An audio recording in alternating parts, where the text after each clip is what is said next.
Sobre fines del año pasado, la senadora Lucía Topolansky no se mostraba muy convencida de ser candidata a la Intendencia de Montevideo. Persuadida por sus compañeros del espacio 609, finalmente salió a competir con quien entonces aparecía como el candidato natural del Frente Amplio, Daniel Martínez. La última encuesta de la consultora Cifra la ubica 15 puntos por debajo de Martínez. Sin embargo, una propuesta ambiciosa para transformar el sistema de transporte de la capital la ubicó en el centro de la agenda en esta recta final de la campaña. El proyecto provocó polémicas adentro y afuera del Frente Amplio. ¿Qué habilidad tiene ese plan? ¿Es posible? Bueno, de ese tema y de varios otros es que vamos a conversar en los próximos minutos con Lucía Topolansky, que se encuentra esta mañana en Estudios de En Perspectiva. Senadora Topolansky, buen día, gracias por acompañarnos. Buenos días. Es verdad que yo salí al ruedo después de Daniel, pero yo quiero aclarar una cosa. Acá hubo un cambio. Esta elección municipal trae novedades. Por primera vez el Frente decidió tener 3 candidatos. En Montevideo, ya lo había hecho en departamentos del interior. Eso, que fue una discusión producto de una autocrítica que de algún modo nosotros nos hicimos porque en la elección pasada no se entendió lo que había pasado. Es decir, cuando el mecanismo del Frente supone que el plenario eleve los nombres a la convención y ninguno de los 2 nombres, que en ese momento era el de Daniel Martínez y Carlos Varela, tenía los votos suficientes. Se trabajó para buscar un nombre de consenso. Bueno, la gente no lo entendió y nos respondieron con un voto en blanco. La gente quedó fiel al partido, pero no fiel a la decisión. Entonces había que mirarlo eso, porque hubiera sido muy torpe no mirar esa situación. Y se decidió ir con candidatura múltiple. Entonces, una vez decidido eso, hubiera sido un chiste llevar después un candidato único. Había que agrandar la oferta. Y varios grupos de lo que se dio a llamar el grupo de los 8 y otros componentes del Frente, me plantearon la candidatura y después apareció la de Virginia Cardoso. Esta novedad fue... Todavía en realidad el Frente no la terminó de asumir porque se les hizo complicado a los comités con 3 candidatos. Es decir, fue una cosa nueva y bueno, obviamente que los que empezamos recién en diciembre partimos de atrás. Pero lo que a mí me... Y a eso quería referirme justamente en el comienzo, por lo menos por un ángulo posible, sí, que es este. Usted misma lo mencionaba, yo lo destacaba en el arranque, la candidatura suya a la Intendencia en realidad fue toda una sorpresa a fines del año pasado. Sí. Era claro su peso político como una de las principales figuras del MPP, bueno, y aparte como esposa nada menos que del presidente de la República, pero su nombre no estaba asociado a los temas municipales. ¿Cuáles son? ¿Cómo explica usted sus credenciales para ejercer el cargo de intendente? Mis credenciales parten de 2 o 3 cosas muy concretas. En primer término, es verdad, hace muchos años, pero yo estudié arquitectura y allí uno estudia cómo funciona una ciudad, la circulación, las avenidas, los accesos, el ordenamiento territorial, todo lo que es el urbanismo. En realidad la ciudad es un organismo vivo que más allá de cuestiones administrativas, tiene que funcionar como tal, porque si tomamos decisiones equivocadas, después es más difícil lograr esos aciertos. Entonces, ¿no? usted esgrime su época de estudiante de arquitectura. Que nunca me desvinculé, porque yo incluso escribo en algunas revistas y siempre me gustó el tema y siempre estuve ayornada. Pero después yo trabajé en la Junta Departamental. Y trabajé en el primer plan de ordenamiento territorial del país que se hizo ahí, porque lo único que había existido era un plan regulador del 30, de la época de Mauricio Caraboto, y después no había pasado más nada, era todo espontáneo, al mercado, diríamos. Trabajé en el presupuesto municipal y trabajé en seguir la Comisión de Tránsito y Transporte en ese momento.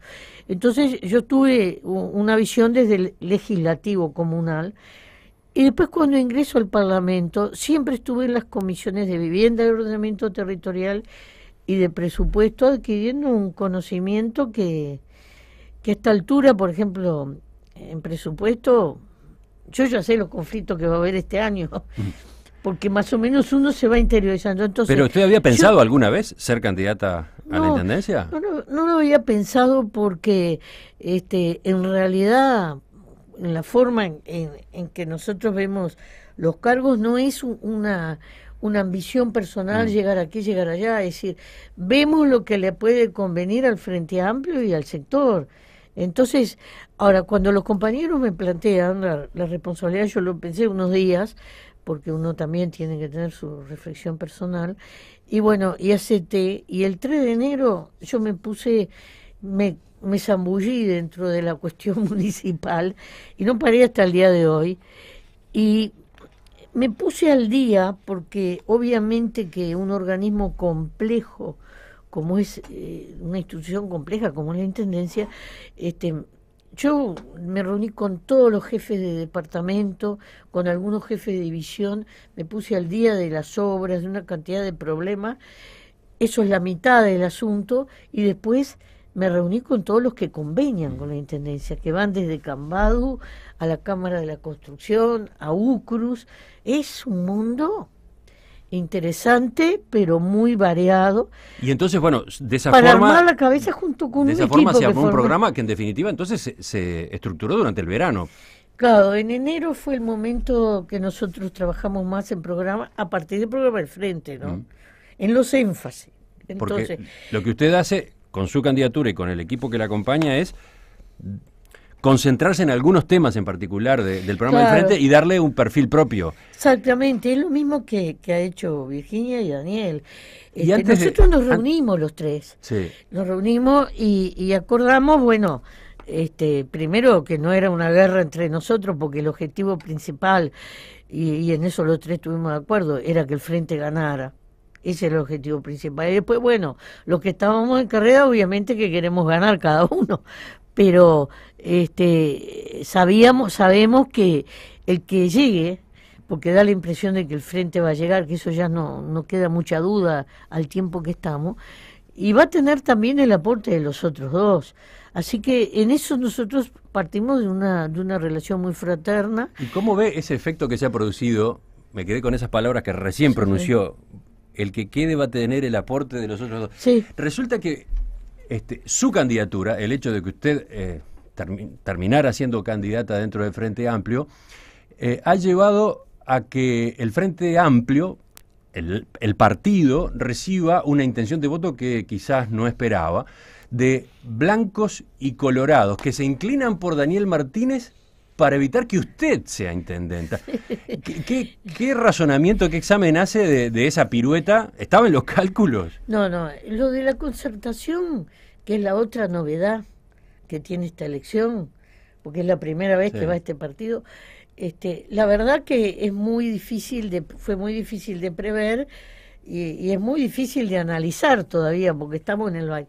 En primer término, porque no se entendió por qué, teniendo un candidato de mucho tiempo como Gandini, que hay que decir la verdad, yo no sé, 3, 4 años que se estaba preparando, después desaparece de la candidatura, y Ney Castillo, él ya había sido candidato en la anterior, es decir, era un hombre que ya tenía el lenguaje para lo municipal, vamos a decir así, y también desaparece, y la verdad que eso yo creo que ha desconcertado hasta los propios votantes de la concertación.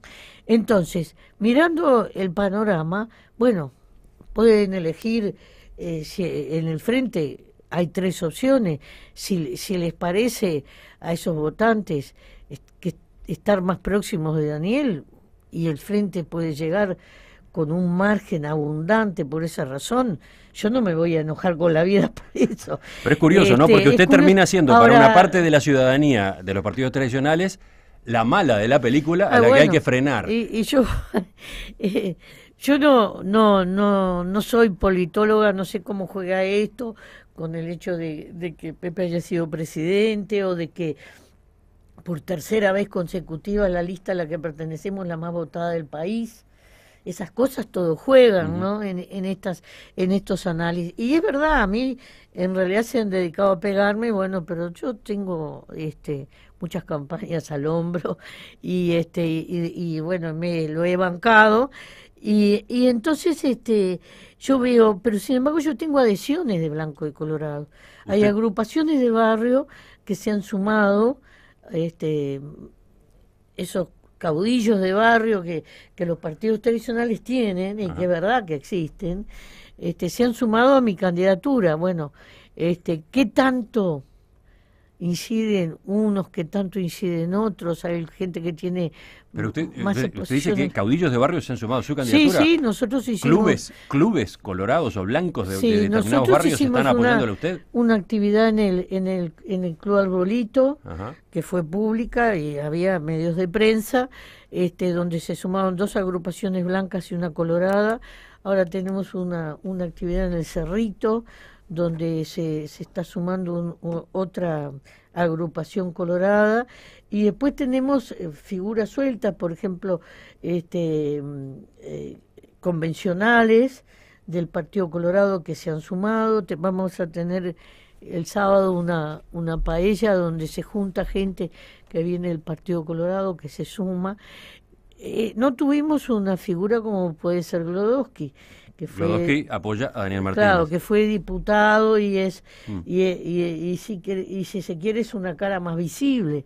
Pero después hay un mundo de gente que anda por aquí y por allá que es muy difícil prever qué va a ser. Yo tengo ese gran signo de pregunta y como en realidad a las 609...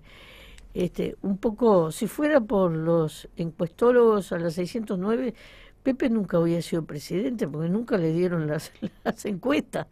Entonces, yo soy una persona que lucho en la vida. En este momento estoy luchando por llegar allí. En primer término, porque llegue el frente. Esto lo quiero dejar claro porque para nosotros es muy simbólico 6 gobiernos seguidos. Y en segundo lugar, quiero llegar yo, porque yo trabajé, tengo una propuesta que está a disposición de la gente en la página de nuestra candidatura, y que hemos pensado temas de la ciudad. Vamos a hablar de eso enseguida. En SNI, Odontología Integral. Primer departamento odontológico mutual y único centro de implantología mutual del país. 17 consultorios odontológicos centralizados con más de 80 odontólogos. Urgencias las 24 horas. Todas las especialidades odontológicas en sanatorio. SMI, Servicio Médico Integral. La mutualista más sana. 2900-6670. Cobertura total de asistencia médica. Servicios de primer nivel a un costo accesible. Senadora Topolansky, la propuesta que usted impulsa se llama Montevideo en Acción. Sí. Los nombres no son casuales, están pensados, quieren decir algo. ¿Qué significa si tenemos en cuenta que el Frente Amplio lleva 25 años gobernando Montevideo? Bueno, ¿Cuál es el acento, cuál es el giro? ¿Qué es lo que ustedes están proponiendo? primero nosotros quisimos simbolizar una relación con aquella consigna con la que ganamos el tercer gobierno nacional, que decía Uruguay no se detiene, la sensación de movimiento, ¿no? Segundo, nosotros, obviamente que gobernar desgasta, eso es una evidencia. Por supuesto que no nos vamos a comparar con el Partido Colorado, que estuvo 90 años en Montevideo, porque una sola vez gobernaron los blancos. Pero hay una autocrítica a propósito de lo que han sido los gobiernos del Frente Amplio detrás del planteo que hacen ahora ustedes. No. Nosotros creemos que hay aciertos y hay errores como de cualquier proceso de gobierno, pero creemos que se generó una nueva lógica, una plataforma que nos permite a nosotros soñar con el 2030. Pero, por ejemplo, el politólogo Daniel Chasquetti decía hace pocos días que el Frente Amplio se quedó sin proyecto en la capital al concentrarse en el gobierno nacional. ¿Algo de eso ocurrió? Es difícil, para mí es difícil decir sí o no. Lo que nosotros nos sucedió es que en el primer gobierno y en el segundo, cuando todavía había gobiernos de otro partido político en lo nacional, teníamos la crema, vamos a decir, de nuestros cuadros. y todas las antenas puestas en la excelencia del gobierno de Montevideo, por una razón sencilla: aspirábamos al gobierno nacional y a otras intendencias. Ahora bien, eso después cambia y durante el gobierno de Ricardo Ehrlich y de Ana Olivera, ya la situación es distinta. Justamente, el gobierno de Ehrlich, intendente, ¿no fue de algún modo flojo? Y estamos hablando casualmente de un nombre proveniente del MPP. Todo lo contrario. Ahí no hubo como un freno yo creo que fue los uno planes de los y en la más acción de la sólidos. intendencia. Y le voy a explicar por qué. Primero, Ehrlich tuvo que remontar una deuda colosal que, a raíz de la crisis de 2002, le quedó en sus manos, que fue un juicio que le llevó muchísimo dinero, y que obviamente fue un dinero que después no quedó disponible para otro tipo de obras. Y Era un reclamo de los funcionarios. Sí, era un reclamo de los funcionarios, fue la justicia falló a favor, fue producto de la crisis de 2002, donde se cae un convenio firmado por la administración de Arana. Eso lo heredó Ricardo, es decir, y lo saneó bien, y saneó todo el tema de los casinos, no sin dificultades, porque tuvimos que mandar a juicio a alguien del Frente Amplio, y eso fue muy valiente de parte del gobierno de Ricardo Ehrlich. Es decir, que Ehrlich saneó dos cosas gruesas y dejó la intendencia, no pudo hacer demasiada obra, aunque dejó algunas líneas. Por ejemplo, la línea de las plazas de convivencia empieza en la administración de Ricardo. Él reacomodó una cantidad de cosas de la ciudad que después no las pudo desplegar porque no les dio los tiempos. Yo creo que fue una administración que no vamos a decir, lucida, o no sé cuál es el adjetivo que me correspondería, pero que fue sólida en el sentido de que, bueno, salíamos de la crisis del 2002 y hubo que... Usted le atribuye la responsabilidad de la crisis del 2002, no al gobierno de Arana, que había sido el anterior intendente. No, Arana estuvo 10 años y tuvo la mala suerte que le cayó esa crisis arriba en el segundo. Pero el tema de los casinos no tuvo nada que ver con la crisis del 2002. No, eso fue un problema de administración que Ricardo tuvo la valentía de tomar el toro por los cuernos y arreglarlo. Y probablemente eso sea de las cosas más fuertes del gobierno de Ricardo. Enseguida, ahora sí, nos concentramos en las propuestas. Seguimos en nuestra entrevista central de este miércoles, hoy ocupada por la campaña electoral para la Intendencia de Montevideo.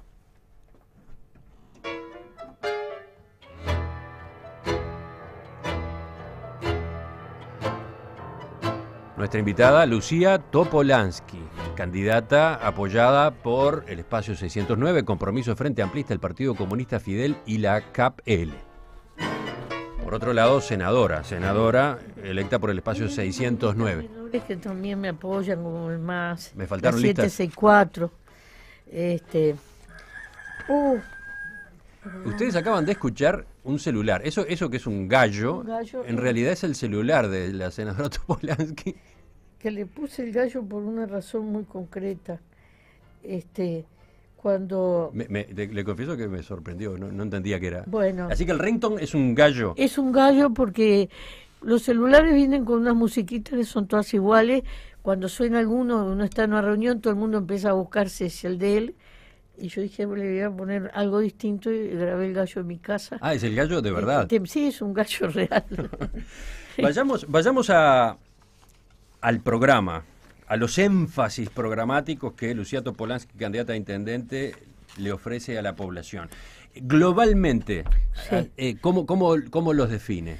Bueno, nosotros damos una mirada sobre lo que es todo el espacio público, porque los montevideanos vivimos una parte de nuestro tiempo en el espacio privado, de nuestras casas o probablemente en nuestro trabajo, y una cantidad de horas del día en el espacio público, circulamos por el espacio público, y nosotros entendemos que el buen funcionamiento de eso tiene que ver con el funcionamiento de la ciudad, la seguridad, una cantidad de cosas. Ese es uno de los énfasis. Después tenemos un énfasis en el tránsito, el transporte. Nosotros al arranque de la campaña, cuando nos criticaron porque no poníamos en el centro, como el problema más grave de Montevideo, la recolección de residuos y sí el tránsito del transporte.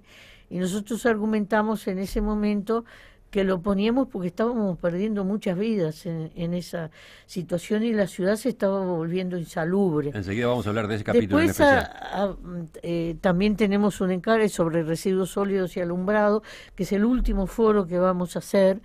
Hicimos también un foro sobre incorporación de tecnología a toda la operativa de la Intendencia, fundamentalmente. Esto tiene que ver con servicios y trámites. Hicimos otro foro sobre la vivienda y cómo relacionarnos con el organismo rector, que es el Ministerio, y algunas propuestas.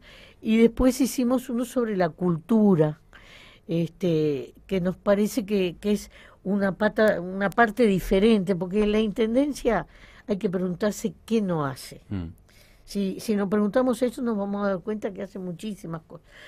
Esos han sido nuestros énfasis y los desarrollamos en distintos foros.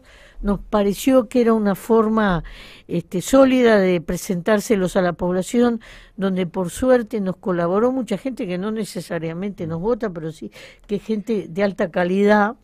Y bueno, que están a disposición en nuestra página, ¿no? Entre otras medidas, usted propone el desarrollo de barrios temáticos, sí, la construcción de plazas de convivencia, sí, el ensanchamiento de avenidas, la continuación de la Rambla hacia el Cerro, y menciono ejemplos nada más. ¿Tiene previsto un costo total de estas obras de mejoramiento de la ciudad?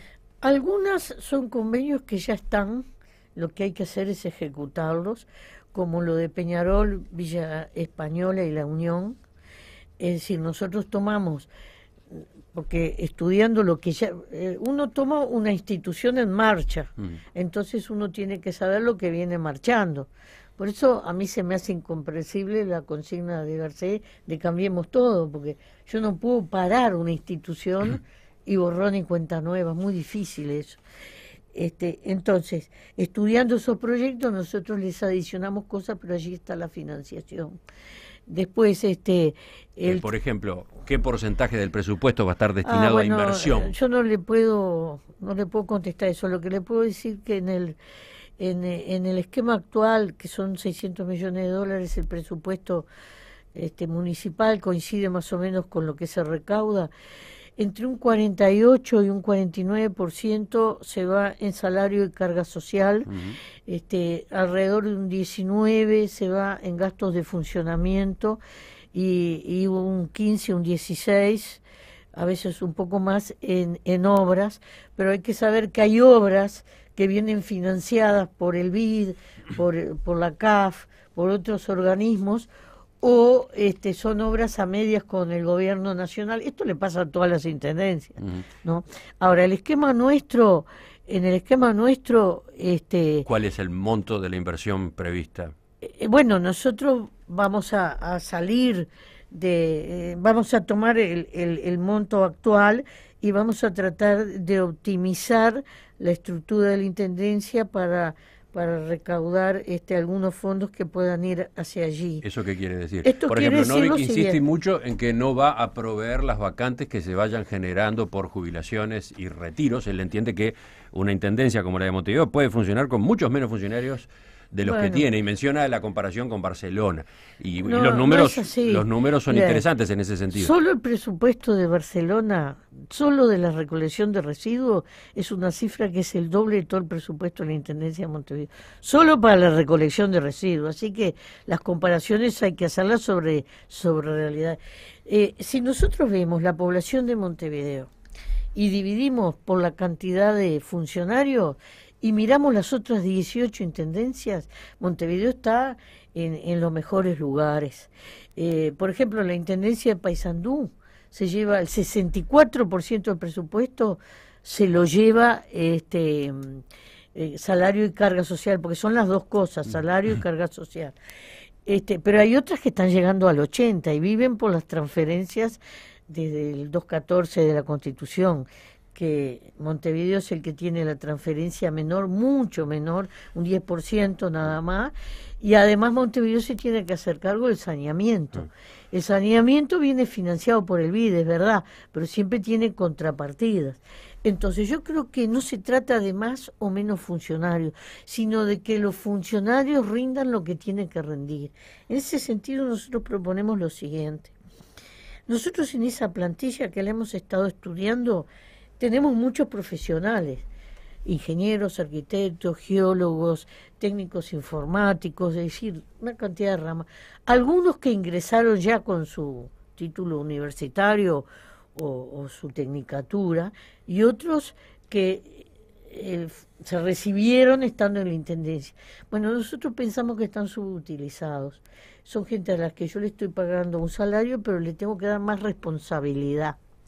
Entonces, para mí, los cargos de confianza hay que reducirlos y hay que concentrarlos en lo que es el gabinete municipal, que son los jefes de departamento, porque allí es donde está el liderazgo político del asunto.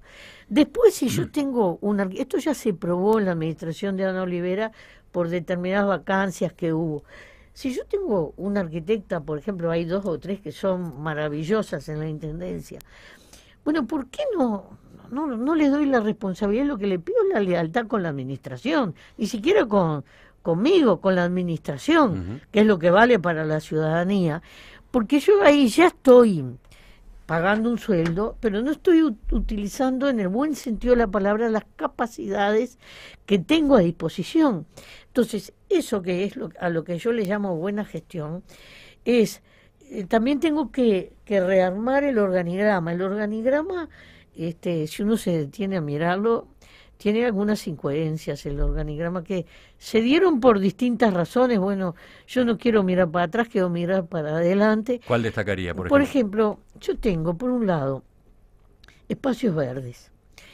Tengo, que lo tengo en una división. Después tengo en otra división, tengo el jardín botánico, la escuela de jardinería y el vivero municipal que está en extinción.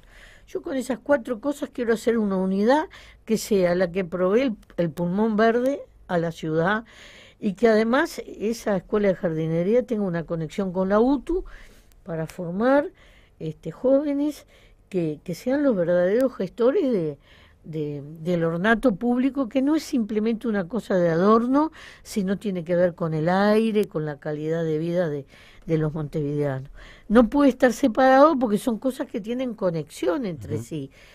La división obras está como en extinción, diríamos, y entonces hay una cantidad de tercerizaciones, allí se hacen licitaciones, después se impugna la licitación, después hay que esperar que el Tribunal de Cuentas se pronuncie, y los tiempos, que son costos, se alargan. Bueno, yo creo que es preferible ir a la obra directa por cuadrillas municipales. Son todo cosas pequeñas. Yo no digo las grandes obras. Porque ¿En cuáles obras recurriría a que se hicieran directamente con funcionarios municipales?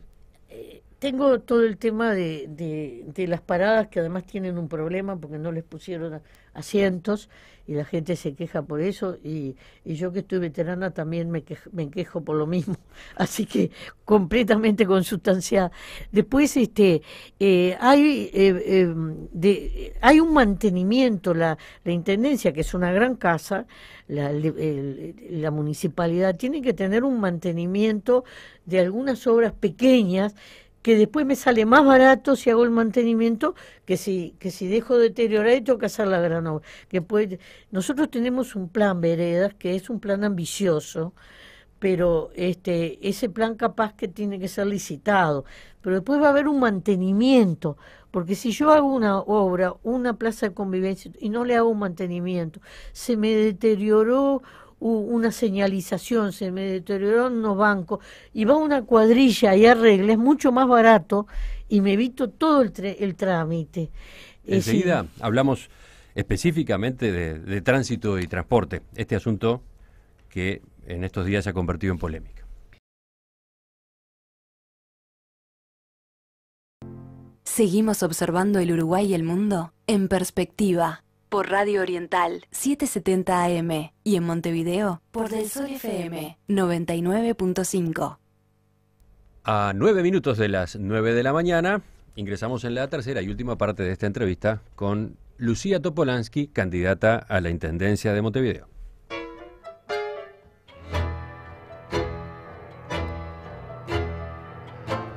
Senadora Topolansky, primero trascendió que usted iba a lanzar una fórmula de boleto gratuito para los trabajadores. En realidad, ese capítulo de su programa se conoció recién este lunes y está bastante lejos de aquello.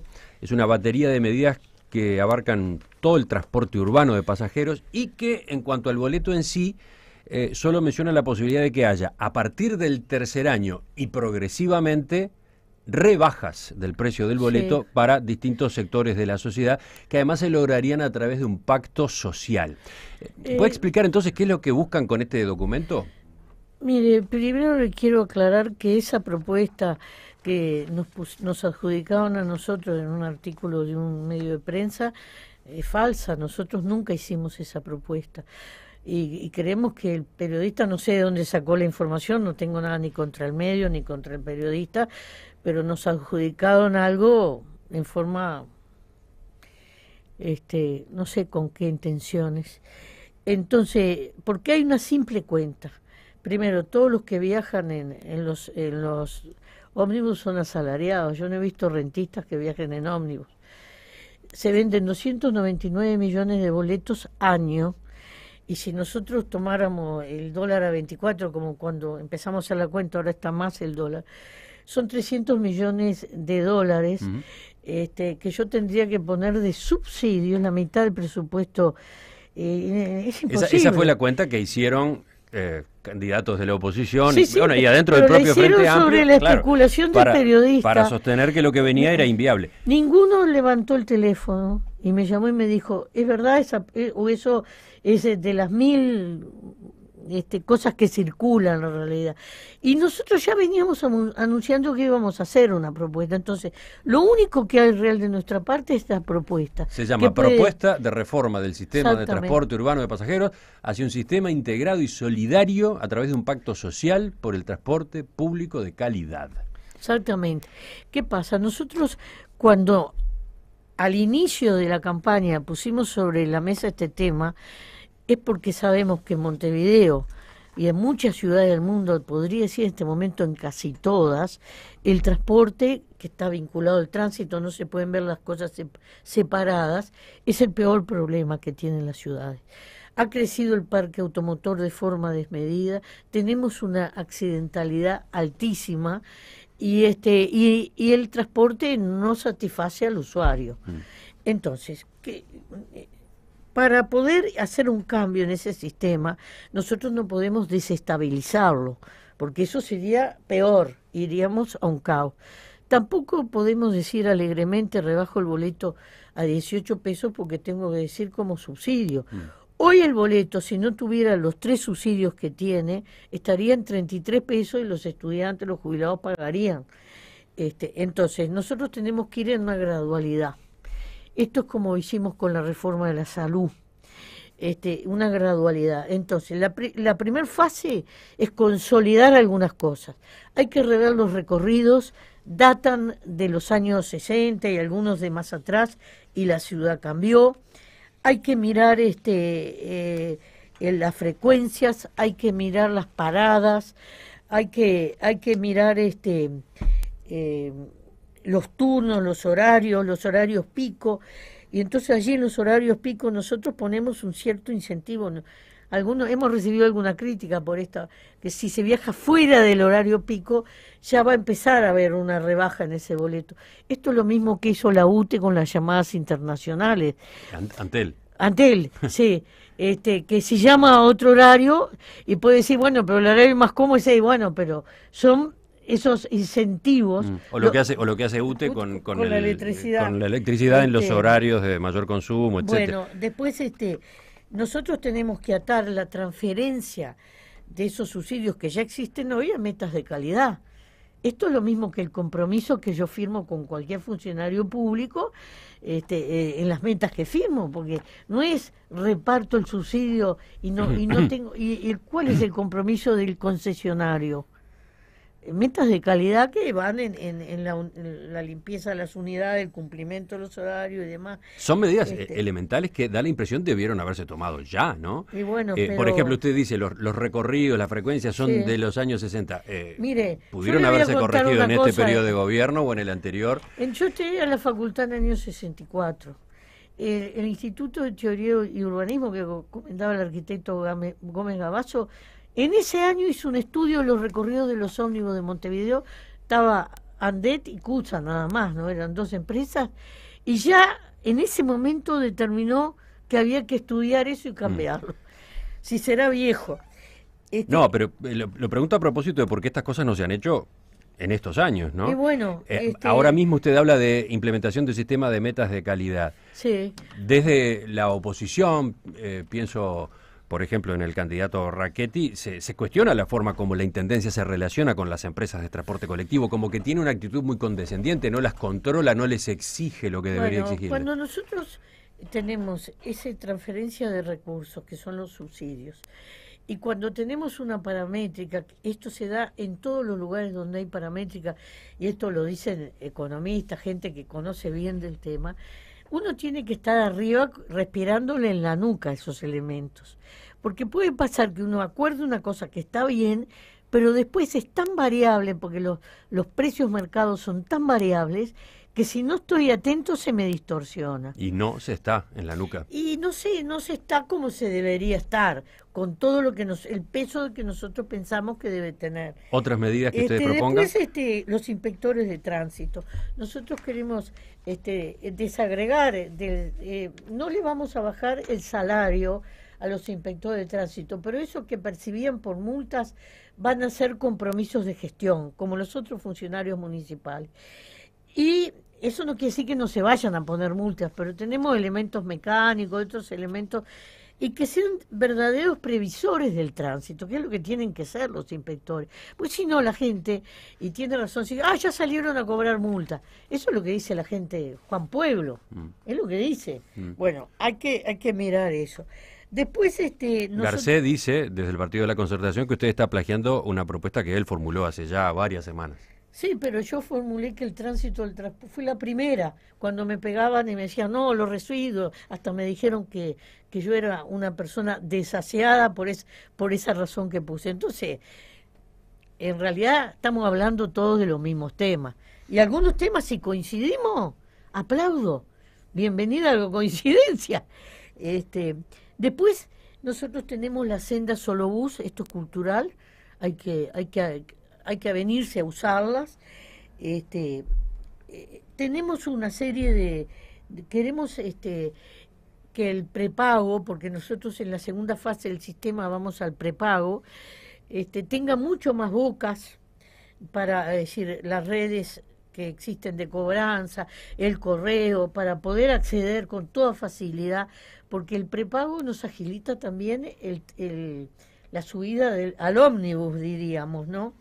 Después queremos ir a paradas en lugares cruciales inteligentes en donde toda la información esté, aunque también tenemos una aplicación para el celular de información.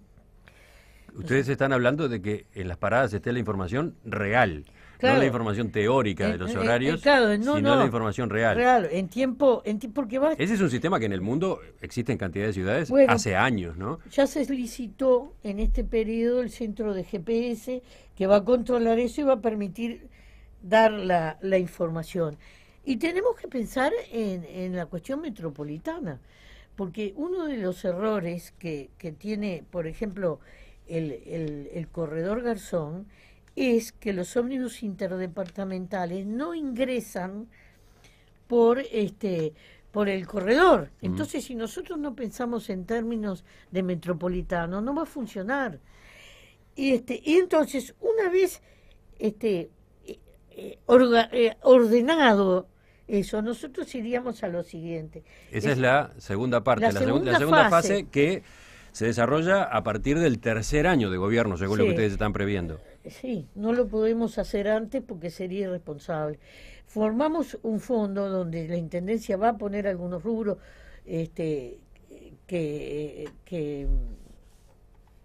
y un pacto social donde todo ese fondo tiene que colaborar todo, es como el FONASA, ¿no?